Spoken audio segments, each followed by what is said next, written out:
श्री शिव पुराण रुद्र संहिता द्वितीय खंड अध्याय 17। ब्रह्मा जी कहते हैं, मुने, उधर सती ने अश्विन मास के शुक्ल पक्ष की अष्टमी तिथि को उपवास करके भक्ति भाव से सर्वेश्वर शिव का पूजन किया। इस प्रकार नंदा व्रत पूर्ण होने पर नवमी तिथि को दिन में ध्यानमग्न हुईं। सती को भगवान शिव ने प्रत्यक्ष दर्शन दिया।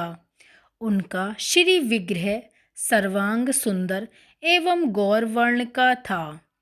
उनके 5 मुख थे और प्रत्येक मुख में 3-3 नेत्र थे। भाल देश में चंद्रमा शोभा दे रहा था। उनका चित्त प्रसन्न था और कंठ में नील चिन्ह दृष्टि गोचर होता था। उनके 4 भुजाएं थीं। उन्होंने हाथों में त्रिशूल, ब्रह्मकपाल, वर तथा अभय धारण कर रखे थे। भस्म में अंगराग से उनका सारा शरीर उद्भासित हो रहा था। गंगा जी उनके मस्तक की शोभा बढ़ा रही थीं। उनके सभी अंग बड़े मनोहर थे। वे महान लावण्य के धाम जान पड़ते थे। उनके मुख करोड़ों चंद्रमाओं के समान प्रकाशमान थे। उनकी अंग कांति करोड़ों कामदेवों को तिरस्कृत कर रही थी तथा उनकी आकृति स्त्रियों के लिए सर्वथा ही प्रिय थी। सती ने ऐसे सौंदर्य माधुर्य से युक्त प्रभु महादेव जी को प्रत्यक्ष देखकर उनके चरणों की वंदना की। उस समय उनका मुख लज्जा से झुका हुआ था। तपस्या के पुंज का फल प्रदान करने वाले महादेव जी उन्हीं के लिए कठोर व्रत धारण करने वाली सती को पत्नी बनाने के लिए प्राप्त करने की इच्छा रखते हुए भी उनसे इस प्रकार बोले। महादेव जी ने कहा, उत्तम व्रत का पालन करने वाली दक्ष नंदिनी, मैं तुम्हारे इस व्रत से बहुत ही प्रसन्न हूँ। इसीलिए कोई वर मांगो। तुम्हारे मन को जो अभिष्ट होगा वही वर मैं तुम्हें दूंगा। ब्रह्मा जी कहते हैं, मुने, जगदीश्वर महादेव जी यद्यपि सती के मनोभाव को जानते थे तो भी उनकी बात सुनने के लिए बोले, कोई वर मांगो। परंतु सती लज्जा के अधीन हो गईं। इसीलिए उनके हृदय में जो बात थी उसे वे स्पष्ट शब्दों में कह ना सकीं। उनका जो अभीष्ट मनोरथ था वह लज्जा से आच्छादित हो गया। प्राण बल्लभ शिव का प्रिय वचन सुनकर सती अत्यंत प्रेम में मग्न हो गईं। इस बात को जानकर भक्त वत्सल भगवान शंकर बड़े ही प्रसन्न हुए और शीघ्रतापूर्वक बारंबार कहने लगे, वर मांगो, वर मांगो। सतपुरुषों के आश्रय भूत अंतर्यामी शंभु सती की भक्ति के वशीभूत हो गए। तब सती ने अपनी लज्जा को रोककर महादेव जी से कहा, वर देने वाले प्रभो, मुझे मेरी इच्छा के अनुसार ऐसा वर दीजिए जो टल ना सके। भक्तवत्सल भगवान शंकर ने देखा सती अपनी बात पूरी नहीं कह पा रही हैं। तब वे स्वयं ही उनसे बोले, देवी, तुम मेरी भार्या हो जाओ। अपने अभीष्ट फल को प्रकट करने वाले उनके इस वचन को सुनकर आनंद मग्न हुई सती चुपचाप खड़ी रह गईं, क्योंकि वे मन वांछित फल पा चुकी थीं। फिर दक्ष कन्या प्रसन्न हो दोनों हाथ जोड़ मस्तक झुका भक्त वत्सल शिव से बारंबार कहने लगीं।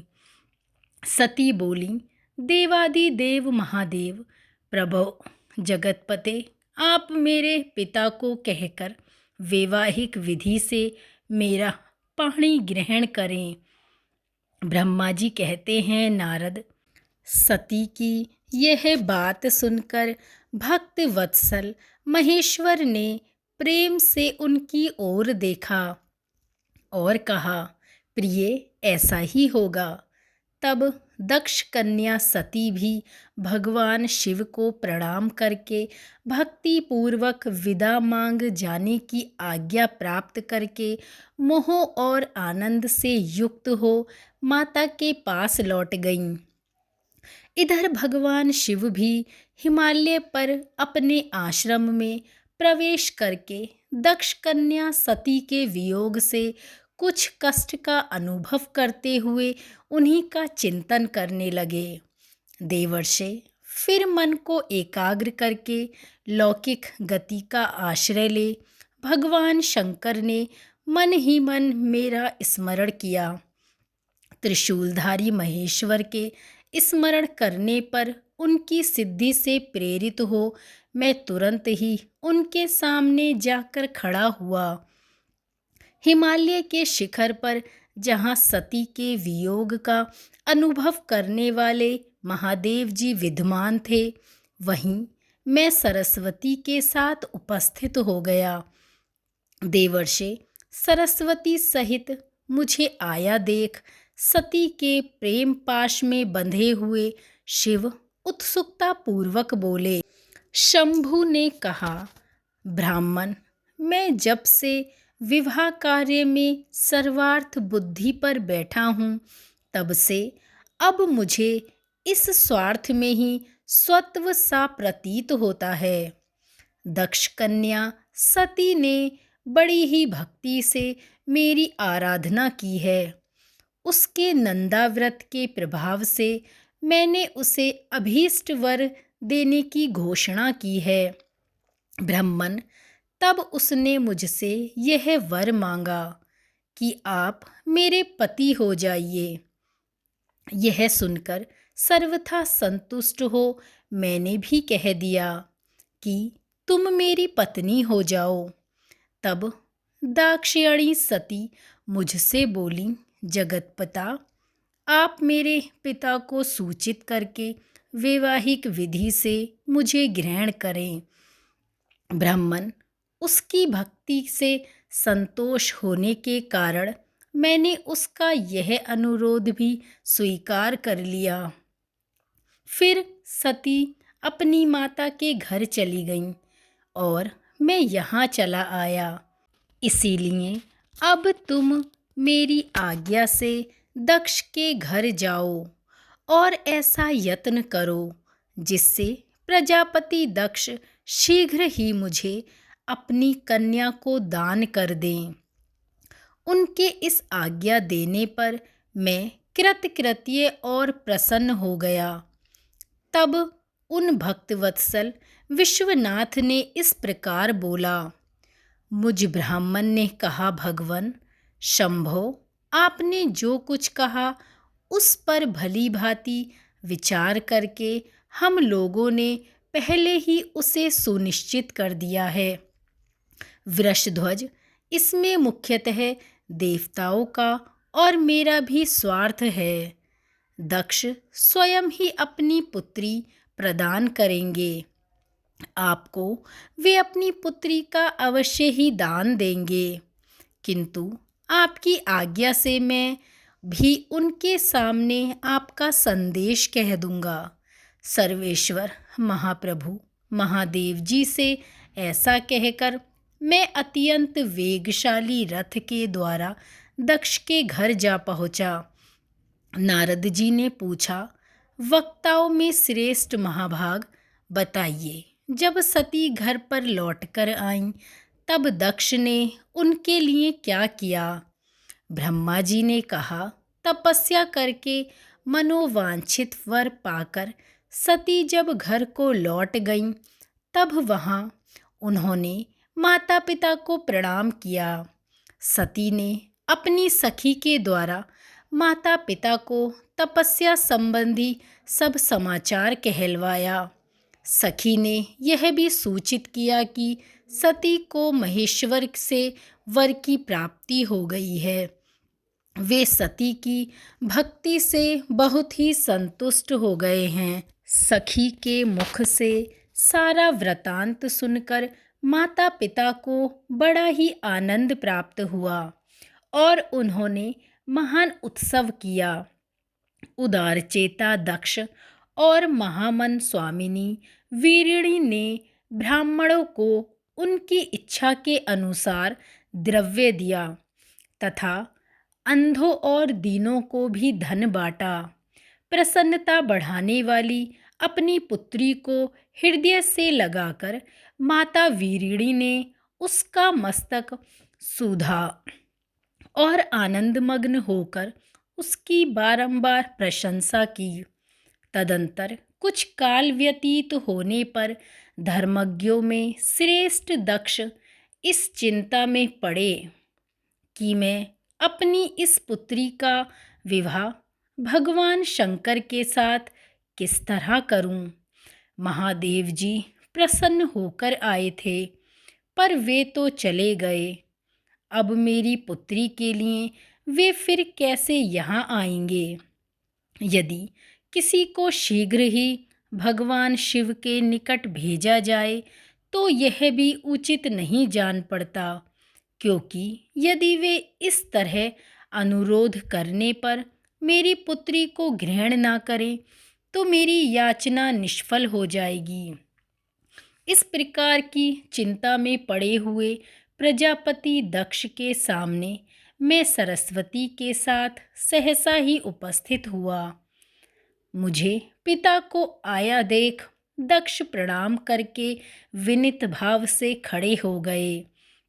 उन्होंने मुझ स्वयंभू को यथा योग्य आसन दिया।